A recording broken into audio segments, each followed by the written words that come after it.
The sun scorched Cheyenne, Wyoming on July 15, 1882, turning the courthouse square into a cauldron of dust and despair.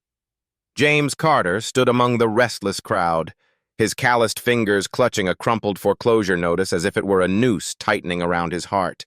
The ranch he had built with his late wife Anna was slipping away, its fields of golden wheat now a mocking reminder of promises he could not keep. Sweat beaded on his brow, not from the heat but from the weight of failure. Around him, townsfolk bartered in hushed tones, their eyes darting like vultures over carrion. The auctioneer's voice droned, listing cattle and wagons, but James barely heard it. His mind was a storm of grief. Anna's laughter, her gentle touch, now just echoes in a house too silent. A murmur rippled through the crowd, sharp and uneasy, pulling James from his reverie. He followed their gazes to the courthouse steps, where a woman stood, her posture unyielding despite the faded cotton dress clinging to her frame. 5 children clustered around her, their faces a mix of defiance and fear. The eldest, a girl of perhaps 14, held her chin high, her dark eyes scanning the crowd like a sentinel. 2 lanky boys, twins by their identical sharp features, stood close, their hands balled into fists. A younger girl with golden curls peeked from behind her mother's skirts, clutching a rag doll. In the woman's arms, a baby fussed softly, unaware of the storm brewing. James's chest tightened. The family was a portrait of dignity stitched together by threads of desperation. "That's Elizabeth Harper and her brood," muttered old Tom Bradley, a grizzled rancher beside James. "Husband died last winter. Owed the bank $200. Now they've got nothing." James studied Elizabeth closer. Her face, etched with quiet resolve, bore the weight of storms weathered and storms yet to come. She did not weep or beg, but her silence roared louder than any cry. The auctioneer's voice shifted, cold and deliberate. "Next item, 1 family unit. 1 capable widow, 5 healthy children. Opening bid, $50. The crowd stilled, a collective breath caught in throats. This was no livestock auction. These were souls, stories, pain, and promise laid bare on a wooden block. Some averted their eyes, shame flickering across their faces. Others leaned forward, curiosity outweighing conscience. Elizabeth stood unmoved, her jaw set like granite. Her daughter Abigail mirrored her while the twins, Michael and Nathan, scanned the crowd with wary eyes. Little Lucy clung tighter to her mother, and the baby, Benjamin, whimpered. "50!" A voice cut through the silence. Jacob Ramsey, a rancher known for his iron fist and colder heart, stepped forward, his smirk sharp as a blade. Elizabeth's face paled, but she did not flinch. "60!" called another. Henry Walsh, a man whose calculating gaze marked the family as labor to be exploited. James stiffened. He had heard tales of families under Walsh's thumb, worked to the bone, their spirits broken. 75! Walsh barked again, his voice dripping with intent. The auctioneer raised his hammer. 75, going once! James's heart thundered. Anna's voice whispered in his memory. "Do what is right, even if it costs you everything." He thought of his ranch, the last tether to his past, and the $137 in his pocket, earned from selling his horses and pawning Anna's wedding ring. It was meant to buy him a month's grace. But as he looked at Elizabeth, at the children who deserved more than chains, something broke free inside him. "Going twice!" the auctioneer called. 100! James shouted, his voice cracking the air like a whip. A hush fell. Every head turned. The auctioneer blinked, startled. "Did Carter just—" someone whispered. "Yes," James said, stepping forward. 100. Walsh's icy blue eyes locked onto his, narrowing with venom. 125, he countered, his voice low and dangerous. James's stomach churned. He had only $137. That money was his lifeline, his last stand against the bank. But the image of Lucy's trembling hands, of Abigail's fierce gaze, burned into him. 135, he called, louder now, his voice steady despite the tremor in his hands. The crowd gasped. Walsh? The auctioneer asked, eyebrows raised. 140, Walsh growled, his face a mask of fury. James's heart sank. That was it. He was done. But then Tom Bradley stepped forward, pressing a crumpled $20 bill into James's hand. Add me in, he muttered. Dr. Samuel Pierce, the town physician, pushed through, handing over 40 more. Here's 10, called a shopkeeper. 15, shouted another. From every corner of the square, hands reached out, offering coins and bills. Within moments, James held more than enough. He stepped to the front, his voice ringing clear. 200. Silence gripped the square. Walsh's face burned red, but he said nothing. Sold! The hammer fell, and the crowd exhaled as one. Elizabeth's eyes met James's, a flicker of disbelief softening her resolve. Abigail's shoulders relaxed, and Lucy buried her face in her mother's skirts. James Carter, a man who had lost everything, had just become the guardian of 6 strangers, and stepped into a storm he could not yet fathom. The wagon's wooden wheels groaned as they rolled across the Wyoming plains, dust curling in ghostly spirals under the relentless sun. James sat on the driver's bench, reins in hand, with little Lucy wedged between him and Elizabeth. The other children sat in the back, their silence heavy but alert. Abigail's eyes darted across the horizon, ever watchful. Michael and Nathan whispered about a hawk circling above, their voices low but curious. Benjamin slept in Elizabeth's arms, his tiny breaths a fragile rhythm against the creak of the wagon. How far is your ranch, Mr. Carter? Abigail asked, her tone steady but laced with caution.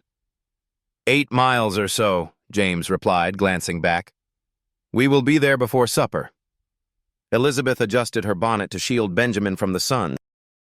Lucy sneezed, a small, dramatic sound, and Elizabeth offered her a handkerchief with a gentle smile. James studied them, these strangers now tied to his fate. Abigail reminded him of Anna, quietly responsible, carrying weight beyond her years. Lucy's chatter about dancing antelopes cracked open something in his chest, a warmth he had not felt since Anna's death. As the wagon crested a hill, the ranch came into view, a modest sprawl of weathered wood and golden fields, nestled in a valley where a creek glinted like molten silver. Elizabeth's breath caught. Oh my, she said softly. It is not much, James said, suddenly self-conscious. The roof leaks, and the house needs work. It looks like a home, Abigail said firmly, her voice cutting through his doubt. James Carter drove on, the weight of his choice settling like dust on his shoulders. He had saved a family, but at what cost? And what dangers waited in the shadow of his decision? The ranch house creaked under the weight of new life as evening draped the Wyoming Valley in hues of amber and violet. James Carter stood in the doorway, his broad frame casting a shadow across the worn floorboards, watching as the Harper family transformed his silent tomb into a home. Elizabeth Harper moved with quiet efficiency, arranging blankets on cots for her children, her faded dress swaying like a willow in a breeze. Abigail, her eldest, folded linens with precise hands, her dark eyes flicking toward James now and then, as if measuring his intentions. The twins, Michael and Nathan, explored the house, their footsteps thumping on creaky stairs, their whispers about secret hideouts drifting through the air. Little Lucy chased Rex, James's loyal hound, her giggles bouncing off the walls like sunlight on water. In Elizabeth's arms, baby Benjamin cooed, his tiny fingers clutching her sleeve. The air smelled of dust and possibility, and James felt a pang, equal parts hope and unease, as the house stirred awake after months of mourning. Elizabeth paused, catching his gaze. "Mr. Carter, where should we store our things?" Her voice was steady, but her eyes held a question deeper than words. "Can we belong here?" "There's a trunk in the back room," James said, clearing his throat. "It's empty." "Use it." He hesitated, then added, "And the kitchen's yours to manage. I'm no cook." A faint smile curved Elizabeth's lips, softening the lines of strain on her face. "We'll make do," she said, turning to Abigail. "Help me set up the children's beds. Then we'll see about supper." Abigail nodded, her movements brisk but guarded, like a soldier on unfamiliar ground. James watched them work, their rhythm a silent language of survival. He thought of Anna, how she'd hum while kneading dough, her presence filling every corner of this house. The memory stung, but the Harpers' voices dulled its edge, like a balm on a wound he'd forgotten how to tend. As the sun sank, the kitchen glowed with the flicker of oil lamps. Elizabeth and Abigail worked in tandem, boiling beans and slicing apples, the air thick with the warm scent of cornbread. Michael and Nathan sat at the table, debating whether Rex could outrun a coyote, their voices low but lively. Lucy knelt on the floor, braiding bits of straw into a crown for her doll, humming a tune that made Benjamin gurgle in his cradle. James sat at the table's head, nursing a tin cup of coffee, its bitterness grounding him as he tried to make sense of the day. He'd spent his last dollars to save strangers, defying Henry Walsh and the bank's looming shadow. Was it courage or madness? He couldn't tell. Abigail broke the silence, setting a plate of cornbread before him. "Mr. Carter, may I ask something?" Her tone was polite but direct, her eyes searching his face. "Of course," James said, straightening. "Why did you bid for us?" She didn't flinch, her question a blade seeking truth. The room stilled. Elizabeth paused at the stove, her back to them, but James felt her listening. Michael and Nathan looked up, their forks hovering. James set down his cup, the weight of their gazes pressing into him. "Because I couldn't stand the thought of you being torn apart," he said, his voice low but firm. "I've lost people, my wife, my future. I know what it's like to have nothing left. If I couldn't save my ranch, I thought maybe I could save a family." Abigail's expression softened, but her eyes held a flicker of doubt. "But now you've got less to save your ranch with," she said, echoing the blunt logic of youth. Elizabeth turned, about to scold, but James raised a hand. "She's right," he said. "But maybe what I did today was worth more than money." He met Abigail's gaze, then Elizabeth's, and saw something shift in her, a spark of respect, or perhaps recognition. After supper, Elizabeth approached James as he stacked dishes.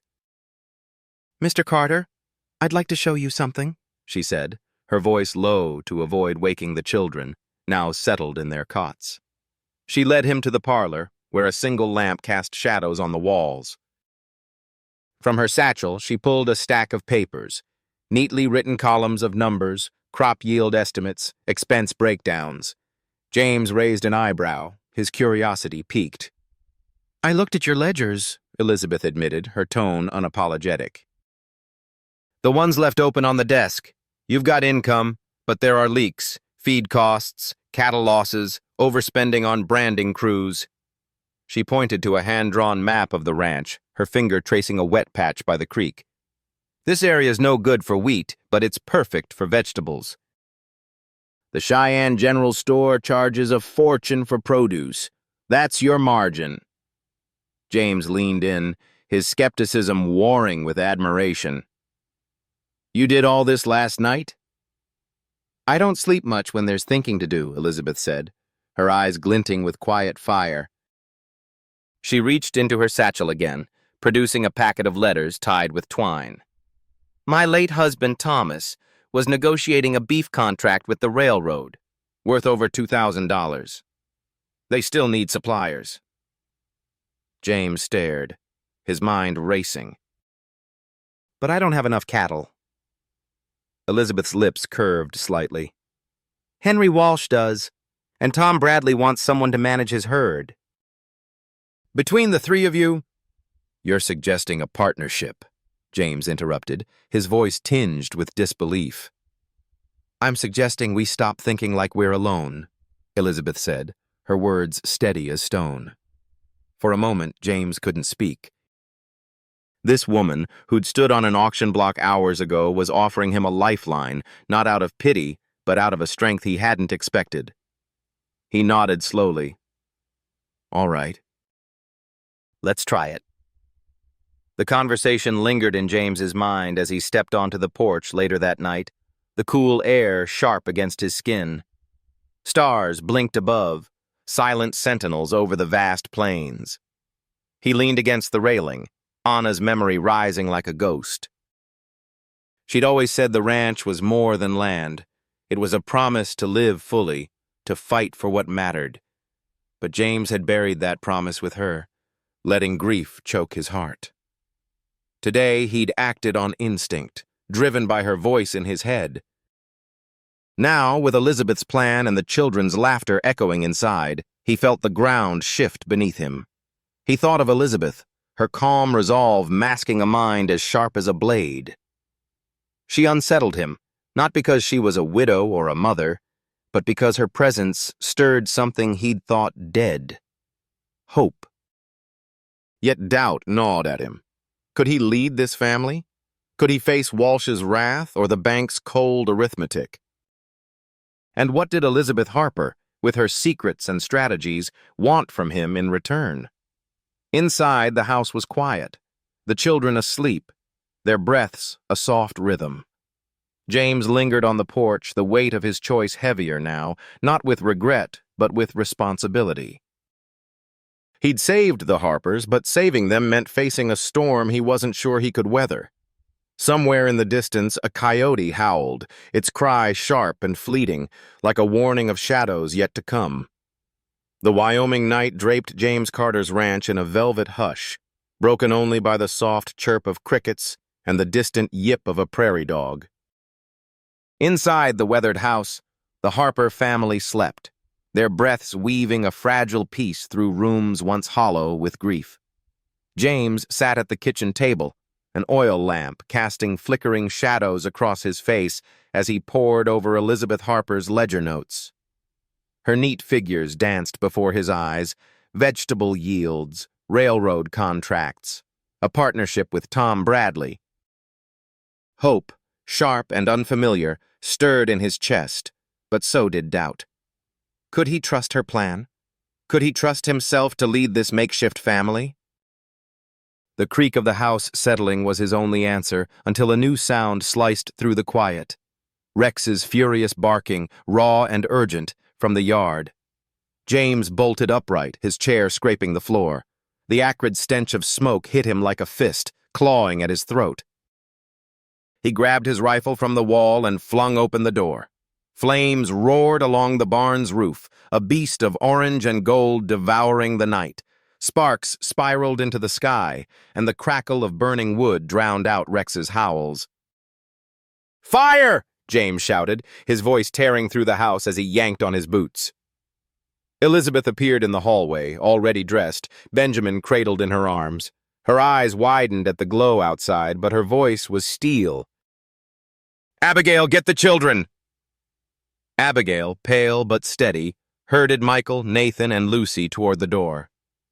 Lucy clutched her doll, her golden curls tangled, while the twins' faces hardened with a resolve beyond their years. "To the creek," Elizabeth ordered, shoving a bucket into Abigail's hands. "Stay together!" James sprinted to the barn, the heat searing his skin even from yards away. The structure groaned, its beams blackened and buckling. Hay bales inside blazed like torches, the winter feed and half the season's grain already lost. Elizabeth was at his side in moments, her skirt hitched up, hauling a bucket from the creek. Water sloshed as she threw it at the flames, her movements fierce despite the baby in her arms. "We can't let it spread," she called, her voice cutting through the roar. Michael and Nathan ran up, their thin arms straining with pails. "We're helping!" Michael shouted, defiance in his eyes. Nathan nodded, splashing water at the barn's base. Even Lucy, barely 8, darted forward with a tin cup, her small face set with determination. James's heart clenched. Fear for them warred with pride, but there was no time to argue. He joined the fight, heaving buckets alongside Elizabeth, their shoulders brushing in the chaos. Sweat stung his eyes and the smoke choked his lungs, but they moved as one, a desperate rhythm against the fire's hunger. The blaze was relentless, a living thing with a head start. Within an hour, the barn's roof caved in with a thunderous crash, sending embers swirling like fireflies. The walls sagged, charred and useless. James stood back, chest heaving, as the flames dwindled to a smoldering ruin. Elizabeth, soaked and smoke-stained, held Benjamin tighter, her face unreadable. The children gathered around her, their buckets abandoned, their eyes reflecting the dying glow. Rex whined at James's feet, his fur dusted with ash. Dawn broke, gray and merciless, revealing the barn's skeleton against the pale sky. James surveyed the wreckage, his hands on his hips, the weight of defeat settling like ash on his shoulders. Tools, feed, grain, gone. The ranch, already teetering, now faced winter with nothing. "I'm sorry," Elizabeth whispered, her voice raw from smoke. "You didn't set the fire," James said, his tone flat but firm. He kicked at a charred beam, frustration boiling beneath his calm. Abigail approached, her boots crunching on ash, holding a scorched piece of wood. "Mr. Carter," she said, her voice low, "I found this near the side wall." She turned it over, revealing 2 letters burned into the grain. H.W. Henry Walsh. Elizabeth's breath caught, her eyes flashing with anger. "That snake," she muttered, her grip tightening on Benjamin. James nodded, his jaw tight. "Proving it's another matter." Walsh's name was a shadow over Cheyenne, his influence woven into the bank, the saloons, the land deals. An arson accusation without evidence was as good as a noose. But the letters seared into James's mind, a taunt from a man who thrived on control. Hoofbeats interrupted his thoughts. Sheriff Daniel Holt rode up, his weathered face grim as he dismounted. Behind him, neighbors, Tom Bradley, Doc Samuel Pierce, a few ranchers, followed, their expressions a mix of concern and resolve. Tom knelt by the barn, sniffing the air. "Kerosene," he muttered, glancing at James. This wasn't lightning. "Arson," Sheriff Holt confirmed, his voice heavy. "But without a witness, it's just a hunch." He scanned the wreckage, then met James's eyes. "Walsh has men who'd do this for a bottle of whiskey." "You've made an enemy, Carter." James's hands balled into fists. "He's made one too."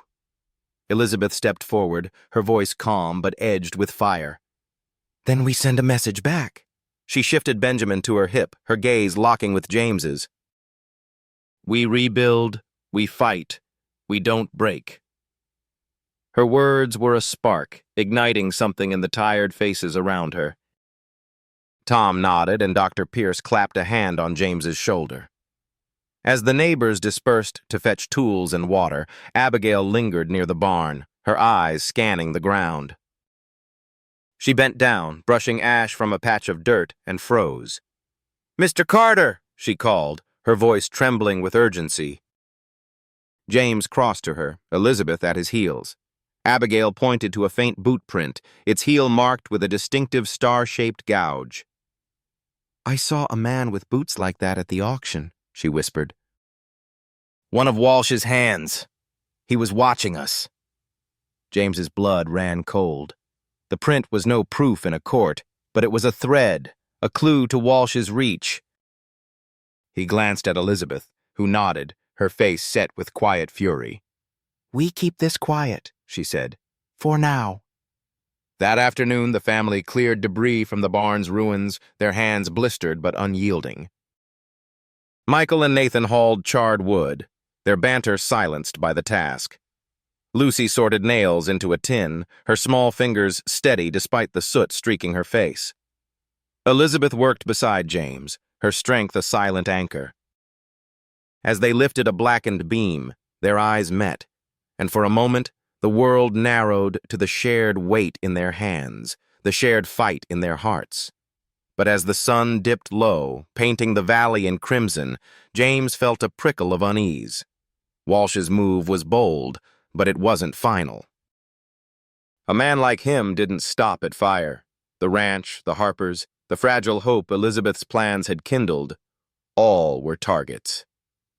James glanced at the house where Lucy's laughter had once warmed the air. Now it stood vulnerable under a sky that felt too vast, too open to threats unseen. He straightened, wiping sweat from his brow, and caught Elizabeth watching him. "We'll get through this," she said, her voice soft but certain. "We have to." James nodded, but his hand rested on the rifle at his side.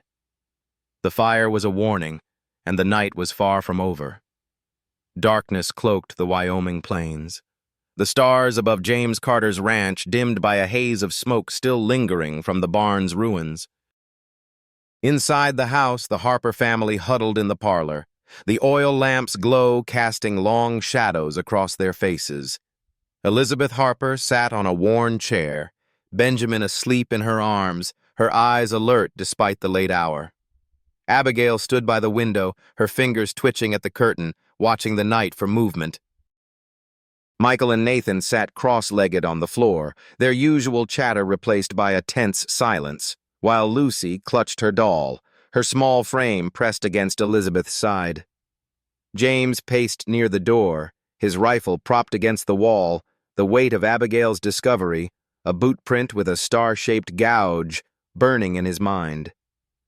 Henry Walsh's shadow loomed larger now, his arson a prelude to something darker. Abigail turned from the window, her voice a whisper. "Mr. Carter, I heard voices last night outside my room." Her words landed like a stone in still water, rippling through the room. James stopped pacing, his jaw tightening. "What kind of voices?" he asked, crossing to her. "Men," she said, glancing at her mother for reassurance. 2, maybe 3. They were talking about the ranch, where the barn stood, the layout of the house. One said, "Teach him a lesson for interfering." Her eyes, wide with memory, held a mix of fear and resolve.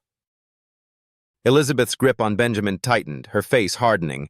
"Walsh's men," she said, her voice low but certain. "He's not done with us." James nodded, his mind racing. The boot print, the fire, now this. Walsh was circling, testing their defenses. "We need to be ready," he said, his tone clipped. "Abigail, you tell me if you hear anything else." "Michael, Nathan, you check the windows and doors before bed. Lucy, stay close to your mother." The children nodded, their faces set with a purpose that made James's chest ache. They were too young for this, yet they bore it with a courage that shamed his doubts. Elizabeth rose, settling Benjamin in a cradle before approaching James. "We can't just wait for him to strike again," she said, her voice steady but urgent. "We need a plan, something to turn the tide." She hesitated, then reached into her satchel, pulling out a small, leather-bound packet. "My husband, Thomas, kept records. Land theft, cattle fraud, names, dates. Walsh's name is in here, tied to deals that could ruin him." James stared, his breath catching. "You've had this all along?" "I was waiting for the right moment," Elizabeth said, her eyes meeting his without apology. "These aren't just accusations, they're proof. But we need to get them to the right hands, someone who can act." "Sheriff Holt," James said, his mind turning to the grizzled lawman who'd seen the barn's wreckage. "He said Walsh's crimes might reach federal territory." "This could be what he needs." Elizabeth nodded, but her expression remained guarded. "We have to be careful. Walsh has eyes everywhere." The night deepened, and James took his post on the porch, rifle across his lap, the cool air sharp against his skin. The plains stretched silent, but the darkness felt alive, heavy with unseen threats. Elizabeth joined him, a shawl draped over her shoulders, her presence a quiet anchor. "We can't live like this," she said, her voice soft but firm. "Not looking over our shoulders every night." "No," James agreed, his eyes scanning the horizon. "But we can't back down either." Just after midnight, a crack split the air. Gunfire, sharp and close. Glass shattered as a bullet tore through the parlor window, splintering the frame. Inside, Lucy screamed, and Benjamin's wail pierced the chaos. James dove to the floor, yanking Elizabeth down with him. "Get down!" he shouted, crawling toward the door. More shots rang out, slamming into the house's walls, the wood groaning under the assault. Elizabeth scrambled to the children, her voice calm despite the terror. "Abigail, keep them low!" Abigail herded Michael, Nathan, and Lucy into a corner, shielding them with her body. Benjamin's cries grew frantic as Elizabeth scooped him up, her hands steady even as her face paled. James grabbed his rifle, peering through a shattered window. Shadows moved in the darkness. 4, maybe 5 men, their silhouettes darting between the corral and the smoldering barn. "Give up the family, Carter!" a voice bellowed from the night, rough and taunting. "Or we'll burn you out like before!"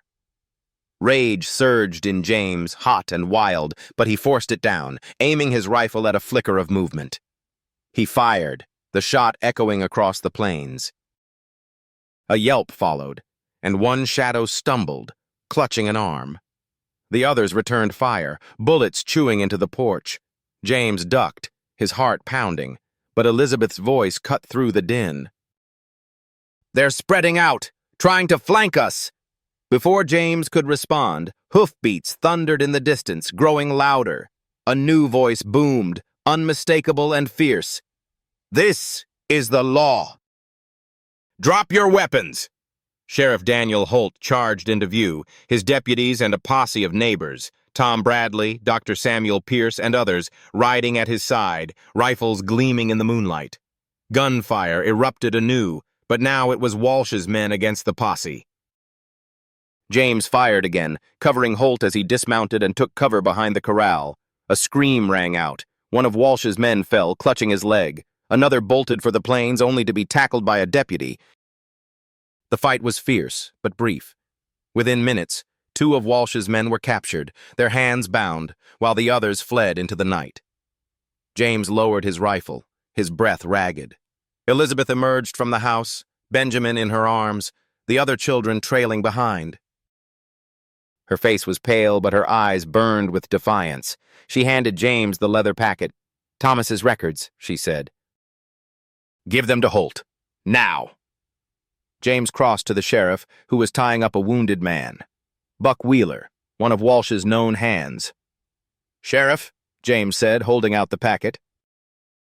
"This ties Walsh to land fraud and worse. Elizabeth's husband kept it all." Holt's eyes narrowed as he took the packet, flipping through its pages under the lantern's glow. "This is dynamite, Carter," he muttered.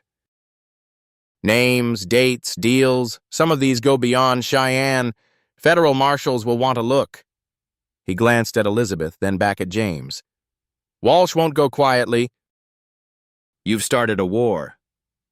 "Let him try," James said, his voice cold but resolute. He turned to Elizabeth, who stood with her children, their faces lit by the fading lantern. Abigail's arm was around Lucy, while Michael and Nathan stood tall, their fear giving way to pride. As the posse hauled the captives away, Tom Bradley approached, his weathered face grim. "Walsh'll come harder now," he said, "but you've got us, Carter." "All of us."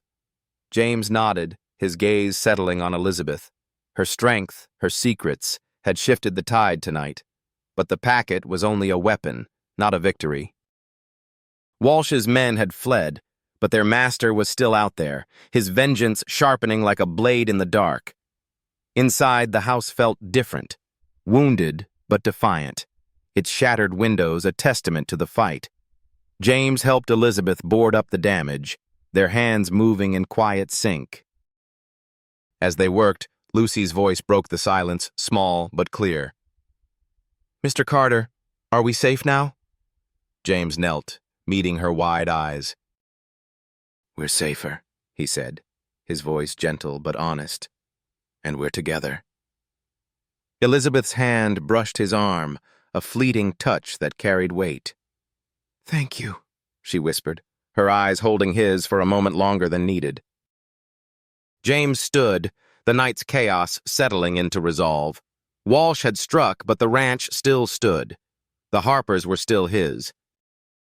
And in the silence that followed, he felt the stir of something new, not just survival, but a fight worth waging.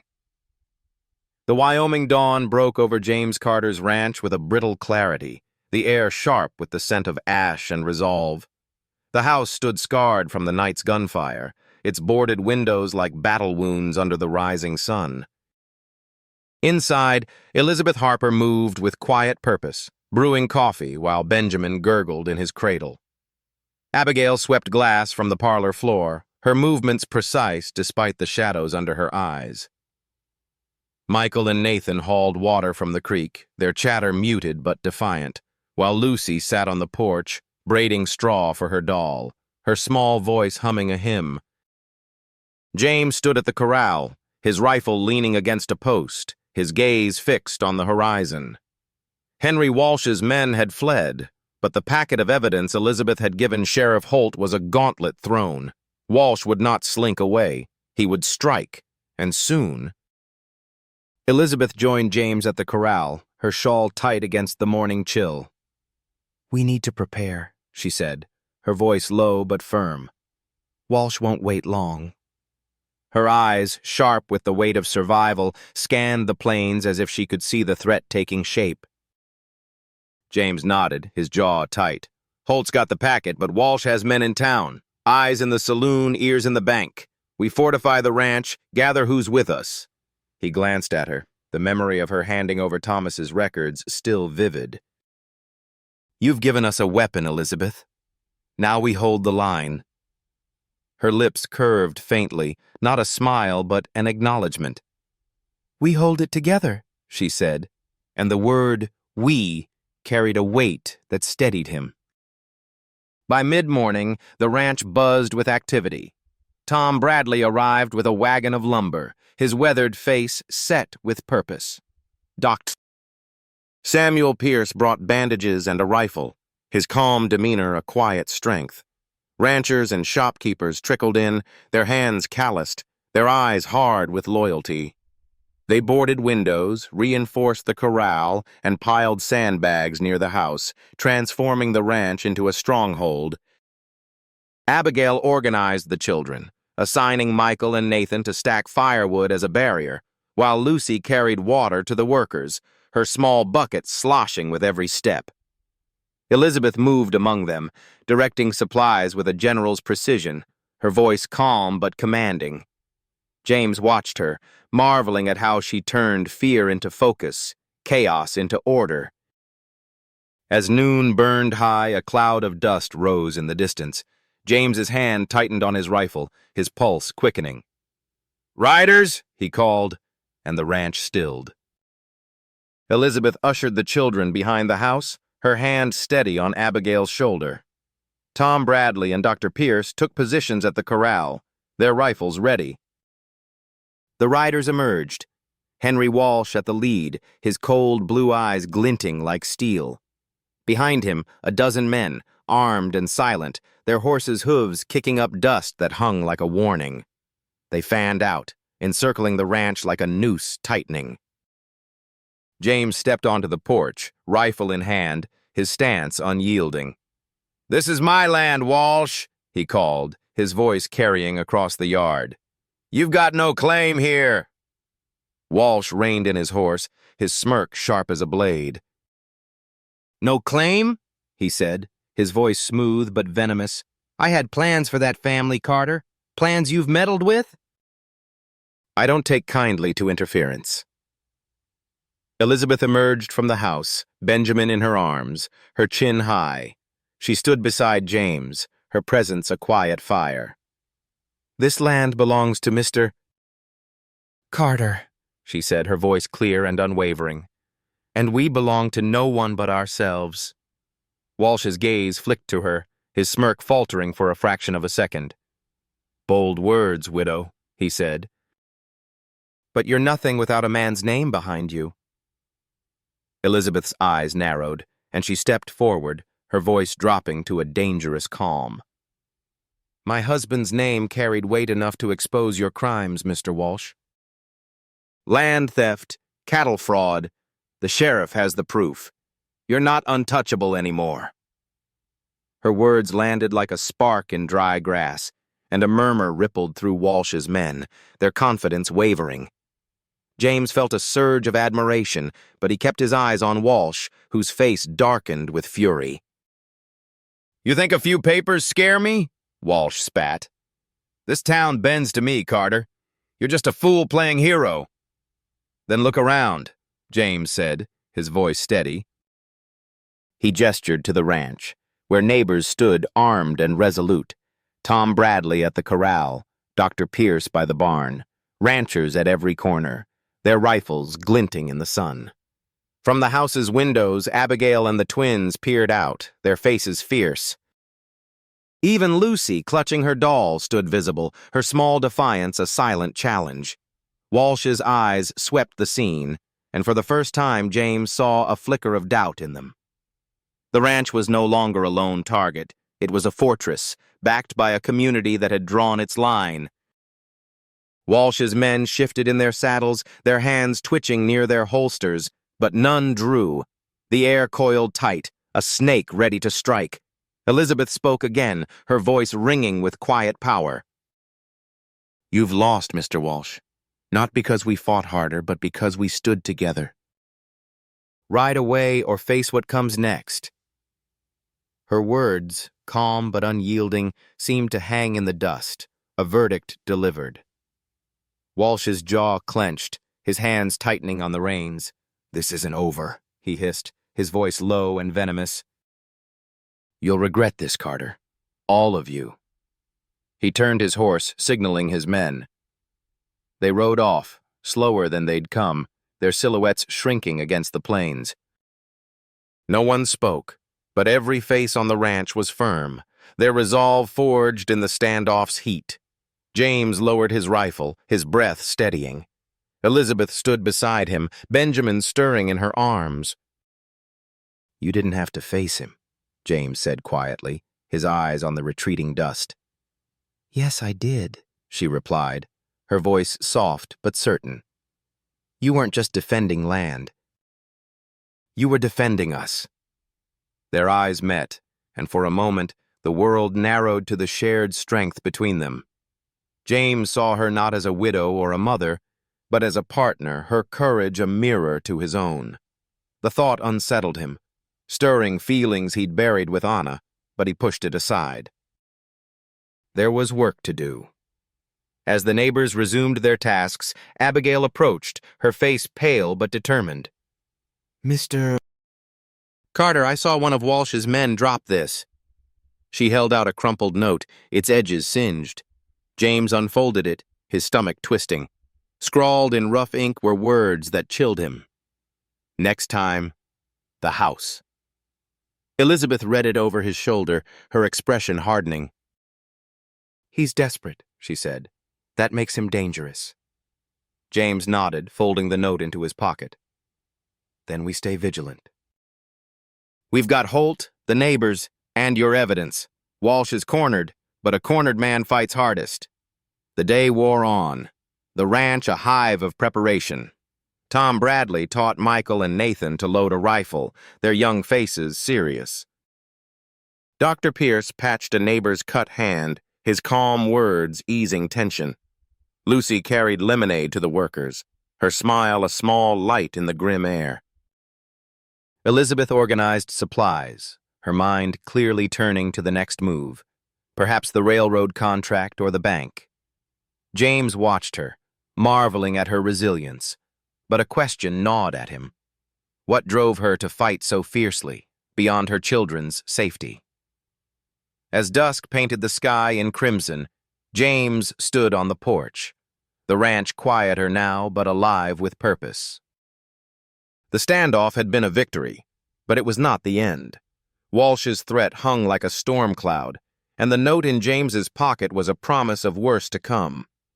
Yet for the first time he felt not alone. Elizabeth, the children, the neighbors, they were his strength, his reason to hold the line. He glanced at the house, where Elizabeth's silhouette moved in the lamplight, and felt a resolve settle deep within him. Whatever Walsh planned, they would face it together, and they would not break. The Cheyenne First National Bank stood like a fortress of polished wood and stern propriety, its air thick with the scent of ink and ambition. James Carter sat across from banker Edward Langley, his calloused hands clasped to hide their tremor. Beside him, Elizabeth Harper sat poised, her faded dress a stark contrast to the banker's crisp suit, yet her presence commanded the room. On the table lay her meticulously prepared documents, budget projections, crop plans, and a letter of endorsement from a Denver cattle broker. Benjamin slept in a basket at her feet, his soft breaths a quiet rhythm against the banker's skeptical silence. Outside, the Wyoming sun blazed, but inside, the tension was sharper, a battle of wills over the ranch's fate. Langley peered over his spectacles, his thin lips pursed. "These numbers are optimistic, Mrs. Harper," he said, tapping her ledger. "Household experience is one thing, but banking decisions require more than a housewife's arithmetic." James's jaw tightened, his temper flaring at the condescension. But Elizabeth's hand brushed his arm, a subtle signal to hold steady. "If you doubt my figures," she said, her voice calm but edged with steel, "perhaps this will help." She slid the broker's letter forward, its wax seal gleaming. "Mr. Thomas McKenna, regional cattle supplier, endorses our plan. His contract with the railroad is worth over $2,000, and we can meet their demand." Langley's brow arched as he skimmed the letter, his skepticism wavering. "McKenna?" he muttered, his eyes sharpening. The name carried weight, a tether to markets beyond Cheyenne. Still, he leaned back, steepling his fingers. "There are other concerns." "Rumors about your arrangement, Mr. Carter. A widower and a widow under one roof. Some question the propriety." James's fists clenched, his voice low and dangerous. "That's no one's business but ours," Elizabeth interrupted, her tone smooth but unyielding. "Mr. Langley, our arrangement is honest and legal, built on work and survival, not scandal. If morality is your worry, then consider this. My late husband kept records of certain land dealings, some involving Cheyenne's prominent citizens." Her eyes held Langley's, her voice dropping to a velvet threat. "Transparency is a virtue, is it not?" James glanced at her, startled by the boldness but catching the glint in her eye. Langley's face paled, his fingers twitching on the desk. After a long silence, he sighed, his shoulders slumping. "Very well. A 6-month extension, but with interest. I expect progress reports every 60 days. James exhaled, relief mingling with awe. Elizabeth's strategy, her numbers, her leverage, had turned the tide. As they left the bank, he looked at her, his voice low. "Did Thomas really keep those records?" Her eyes sparkled with mischief. "He was a thorough man," she said, leaving the question unanswered. The ranch came alive under a sky of endless blue, the valley pulsing with the rhythm of hammers and hope. 2 weeks after the bank meeting, neighbors gathered in droves, their wagons laden with lumber and grit. The new barn's frame rose like a phoenix from the ashes of the old, its beams hoisted by hands that knew the land's hard truths. Tom Bradley barked measurements from atop a crossbeam, his voice rough but warm. Dr. Samuel Pierce guided Michael and Nathan as they drove stakes into the ground, their young faces flushed with purpose. Little Lucy darted through the crowd, her golden curls bouncing as she carried water to the workers, her cheeks red with pride. Abigail passed out cornbread and lemonade, her quiet efficiency a mirror of her mother's. Elizabeth moved among them, Benjamin in a sling against her chest, organizing supplies and offering smiles that masked the weight of recent threats. James stood back, his shirt damp with sweat, absorbing the sight. The ranch, once a grave for his dreams, now thrummed with life. Neighbors laughed, their voices weaving a tapestry of unity that Henry Walsh's menace could not unravel. He thought of Elizabeth's words at the standoff. We stood together. That strength had brought them here, to this moment of rebuilding, of defiance. Tom climbed down, wiping his brow. Never thought I'd see this, he said, clapping James's shoulder. A man raises a family from nothing, and the whole town shows up. James nodded, his eyes on Elizabeth as she directed a group of ranchers. It's not just me, he said. They came for her. Tom raised an eyebrow, a knowing glint in his eye. Still pretending she's just a tenant? James didn't answer, his gaze lingering on Elizabeth. Her resilience, her mind, her quiet fire, they stirred something he'd thought buried with Anna. He pushed the thought aside, focusing on the barn's rising frame, but it lingered, a warmth he couldn't shake. As evening fell, the work paused, and the crowd gathered for a shared meal under the stars. Lanterns cast a golden glow, and the air smelled of fresh bread and roasted meat. Abigail and the twins sat with other children, their laughter a bright thread in the night. Lucy tugged James's sleeve, holding up a straw crown. For you, Mr. Carter, she said, her eyes shining. He knelt, letting her place it on his head, and her giggle cracked open a space in his chest, long sealed by grief. Elizabeth approached, Benjamin asleep in her arms, her face softened by the lantern light. It's a good day, she said, her voice quiet but warm. James nodded, his throat tight. Better than I deserve. She tilted her head, studying him. You don't give yourself enough credit, James. You gave us a home. Today, we're giving you one back. Their eyes met, and for a moment the world fell away. The weight of their shared fight, their shared survival, hung between them, heavy with unspoken possibilities. James saw vulnerability in her gaze, a crack in her armor that mirrored his own. He wanted to speak, to name the feeling stirring in him, but the words wouldn't come. A shout broke the moment, Michael calling for more firewood. Elizabeth smiled, stepping back. Duty calls, she said, and turned to the crowd. James watched her go, his heart a tangle of hope and fear. The barn's frame stood tall against the twilight, a testament to their victory, but Walsh's threat, next time the house, echoed in his mind. The ranch was stronger now, but so was the enemy's desperation. He touched the straw crown on his head, Lucy's gift, and felt a resolve harden within him. This family, this land was worth everything, even the risks of a heart daring to open again. As the stars emerged, the ranch glowed with life, its pulse strong and unyielding. James joined the workers, hammering a final nail into a beam, the sound ringing like a vow. Whatever came next, they would face it as one. October's crisp air swept across the Wyoming plains, carrying the chime of church bells from Cheyenne's modest chapel. Inside, every pew brimmed with life. Ranchers in starched collars, shopkeepers with calloused hands, neighbors whose sweat had raised a barn from ashes. At the altar, James Carter stood, his fingers tugging nervously at his tie, his eyes fixed on the aisle. The chapel glowed with morning light, its beams catching the wildflowers tucked into vases, their colors a quiet echo of the valley's hope. Today was no ordinary Sunday. Today, James would bind his life to Elizabeth Harper's, forging a family not by blood, but by trials endured and trust earned. The organ swelled, and Elizabeth appeared, her steps slow and steady in a gown refitted from Anna's, its lace softened by time but radiant with care. Abigail held her train, her face solemn but proud. Michael and Nathan stood as best men, their lanky frames squared with responsibility.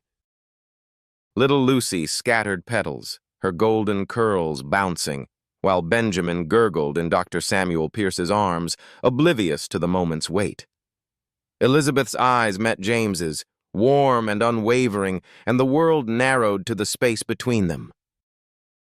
Her strength, her fire, had carried them through fire and gunfire. Now her gaze promised something new, a future neither had dared to dream. Reverend Thomas raised his voice, its cadence rich with reverence. Dearly beloved, we are gathered to witness the joining of two hearts, forged not merely in affection, but in trial, trust, and redemption. The words settled over the congregation, a testament to the road James and Elizabeth had walked. James's throat tightened as he took her hand, her fingers steady against his calloused palm. He thought of Anna, her memory a gentle ache rather than a wound, and felt her blessing in this moment. Elizabeth's eyes shimmered, not with tears but with a quiet joy, as if she too had laid her past to rest. "Do you, James Carter, take Elizabeth Harper to be your wife?" the Reverend asked. "I do," James said, his voice clear and strong, a vow that reached beyond the chapel walls. "And you, Elizabeth Harper, take James Carter to be your husband?" "I do," she replied, her voice soft but resolute, tears sparkling like dew in her eyes. They kissed, a brief, tender press of lips, and the chapel erupted in cheers. Abigail's smile broke free, Michael and Nathan grinned, and Lucy clapped, her petals forgotten. The congregation rose, their applause a wave of warmth that carried the couple down the aisle, hand in hand, into a world remade by their courage. The reception spilled onto the ranch, the valley alive with laughter and the scent of roasted beef and fresh bread. Tables groaned under platters of cornbread, apples, and pies, their bounty a gift from neighbors who'd become kin. Children raced across the fields, their shouts mingling with the strum of a fiddle. Tom Bradley raised a glass, his voice booming over the crowd. "To the Carters, a family made not by blood but by bravery, who showed us what it means to stand together." The toast drew cheers, and James felt Elizabeth's hand tighten in his, her warmth a steady anchor. As the sun dipped low, painting the sky in gold and crimson, James and Elizabeth slipped away to the porch, the ranch's heartbeat pulsing behind them. The new barn stood proud, its beams a testament to the community's grit. Fields stretched toward the horizon, their wheat swaying in the breeze, a promise of harvests to come. The creek glinted like silver, and Rex bounded through the grass, chased by Lucy's laughter. James leaned against the railing, Elizabeth beside him, her gown brushing his arm. "Any regrets, Mrs. Carter?" he asked, his voice soft, a smile tugging at his lips. She turned to him, her eyes shining. "Only one," she said, her tone light but sincere. "What's that?" "That I didn't meet you sooner," she said, her smile deepening. James chuckled, pulling her close, her warmth easing the last of his doubts. "Well," he said, "we've got the rest of our lives to make up for it." They stood in silence, watching the sunset gild the valley. James thought of the auction, the fire, the standoff, moments that had tested them, broken them, and built them anew. Henry Walsh's shadow had faded, his influence crumbling under the weight of Elizabeth's evidence and the town's unity. Sheriff Holt had issued a warrant, and whispers of federal marshals promised justice. The ranch, once a ghost of James's past, now thrived, its pulse strong with the family he'd chosen. Elizabeth rested her head against his shoulder, her voice a whisper. "This place It's more than land, isn't it? It's home, James said, the word heavy with truth. Because of you, all of you. She looked up, her eyes searching his. And you, James. You gave us a chance when no one else would.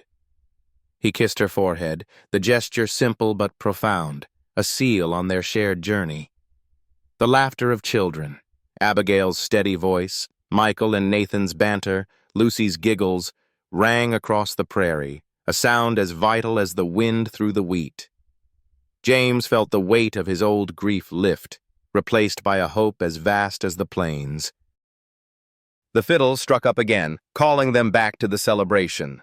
Elizabeth took his hand, her smile bright. Shall we, Mr. Carter? He nodded, leading her to the crowd, their steps light but sure. The ranch glowed under the stars, its fields and fences a canvas of second chances. James knew the West could break a soul, but sometimes it wove them together, stronger than before. As he danced with Elizabeth, the valley alive around them, he felt the truth of it. This was not the end, but a beginning, forged in fire and bound by love. A heartbroken widower took home a family from auction, and his actions rocked the